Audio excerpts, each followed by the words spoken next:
इससे पहले की कक्षा में हमने आपको रीति संप्रदाय के बारे में बताया था, जिसमें हम आप कहाँ तक आए थे, काव्य रीति तक। तो काव्य रीति क्या है, जैसे कि 3 रीति है, वैदर्भी और गौड़ी और पांचाली। यानी कि काव्य मार्ग कितने हैं, 3 है। कौन कौन से, वैदर्भी, गौड़ी और पांचाली।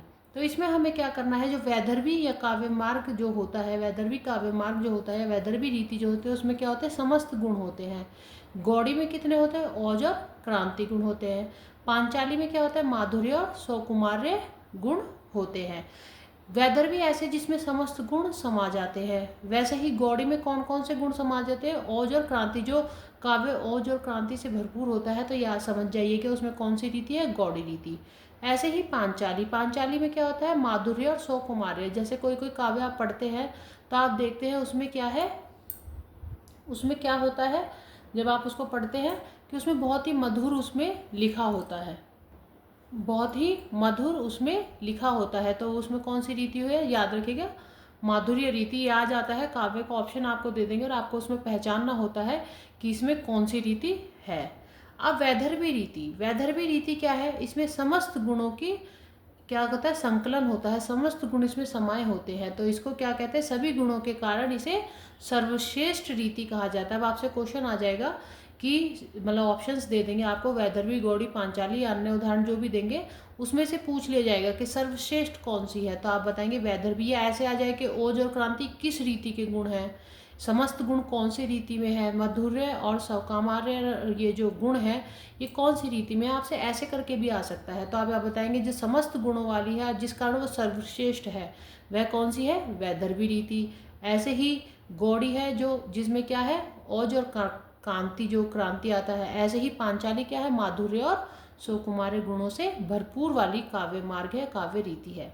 अब देखिए, आपने देखा है कि भारतीय काव्य शास्त्र में जो आप संप्रदाय पढ़ रहे हैं, तो आप देखते हैं कि हर जो आचार्य है, संस्कृत के जो आचार्य हैं या हिंदी के आचार्य हैं हमारे, या इंग्लिश के जो भी है, अंग्रेजी के, सब ने अपना अपना एक विचार दिया है, अपना अपना मत भी दिया है कि इसको हम और कुछ क्या कह सकते हैं। तो जैसे ही आप देख सकते हैं कि आनंद वर्धन, आनंद वर्धन क्या कहते हैं रीति संप्रदाय के बारे में, कि रीति क्या है, संघटना है।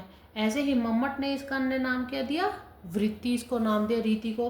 तो ये क्वेश्चन आ सकता है कि संघटना, रीति को संघटना नाम देने वाले आचार्य का नाम, या आनंद वर्धन ने कौन सा रीति का अन्य नाम बताया, तो संघटना। ऐसे ही मम्मट, तो वृत्ति किसको कहा गया, रीति को किसके द्वारा कहा गया, तो ऑप्शंस में देते हैं मम्मट, जैसे मम्मट और वृत्ति दे दिया, या आनंद वर्धन और वृत्ति लिख दिया कि सही, उस पर टिक लगाएं।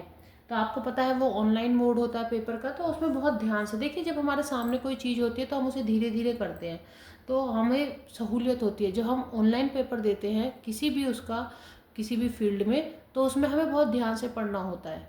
तो क्योंकि ऑप्शन बाद में क्लिक करने के बाद आगे बढ़ जाते हैं तो वो पेज बंद हो जाता है। वैसे ही आचार्य विश्वनाथ हैं, जिन्होंने क्या कहा है, पद संघटना रीति है। हिंदी में भी है, जैसे कि आचार्य रामचंद्र शुक्ल है, डॉक्टर नगेंद्र हैं, इन सब ने रीति के बारे में बताया है।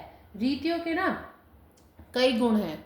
ये देखिए, ये एक बहुत बड़ा वो बन जाता है, अगर हम आपको एक साथ सारा समझाए तो आपको समझ नहीं होगा। हो सकता है तो हम आप इस पर दूसरी कक्षा लेंगे। अगर आपको समझ में आ रहा है और आगे अब इसके बारे में जानना चाहते हैं तो प्लीज़ लाइक एंड सब्सक्राइब मेरा चैनल, और आप प्लीज़ कमेंट करके मुझसे पूछ सकते हैं रीति के गुण, रीति संख्या, माधुर्य, ओज, प्रसाद गुण, ये सब क्या होते हैं, हम आपको बहुत अच्छे से समझाएंगे।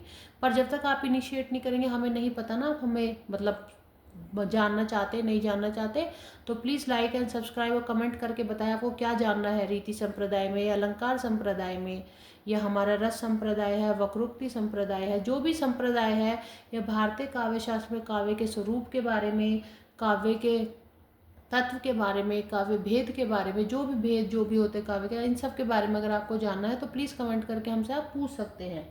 तो ऐसे ही जो रीतियाँ हैं वो कई रीति है, जैसे वैदर्भी है, गौड़ी है, इसमें और भी आते, लाटी आती है, पांचाली रीति आती है, आसमासा रीति आती है, अल्प समासा रीति आती है, दीर्घ समासा आती है, लच्छोभी आती है, मागधी आती है, पांचाली का आती है। देखिए, जैसे हम जब हमारा JRF का एग्ज़ाम निकला था, ये जो पार्ट है भारतीय काव्य शास्त्र का हमने देखा था कि एग्ज़ाम की दृष्टि से बहुत महत्वपूर्ण है। अब महत्वपूर्ण क्यों है?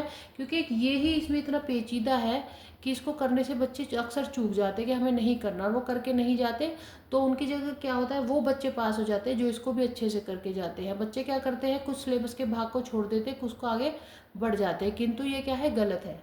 हमें क्या करना है, हमें सब पढ़ना है। तो इसलिए सरल भाषा में हम आपको समझा रहे हैं। आप जानने के लिए प्लीज़ लाइक एंड कमेंट करिए। बाकी आज के लिए इतना ही। आगे बढ़ते हुए कल हम दूसरे काव्य संप्रदाय के बारे में आपसे बात करेंगे। मैं आशा करती हूँ आप सभी को समझ में आ रहा होगा। धन्यवाद। आपका दिन शुभ हो।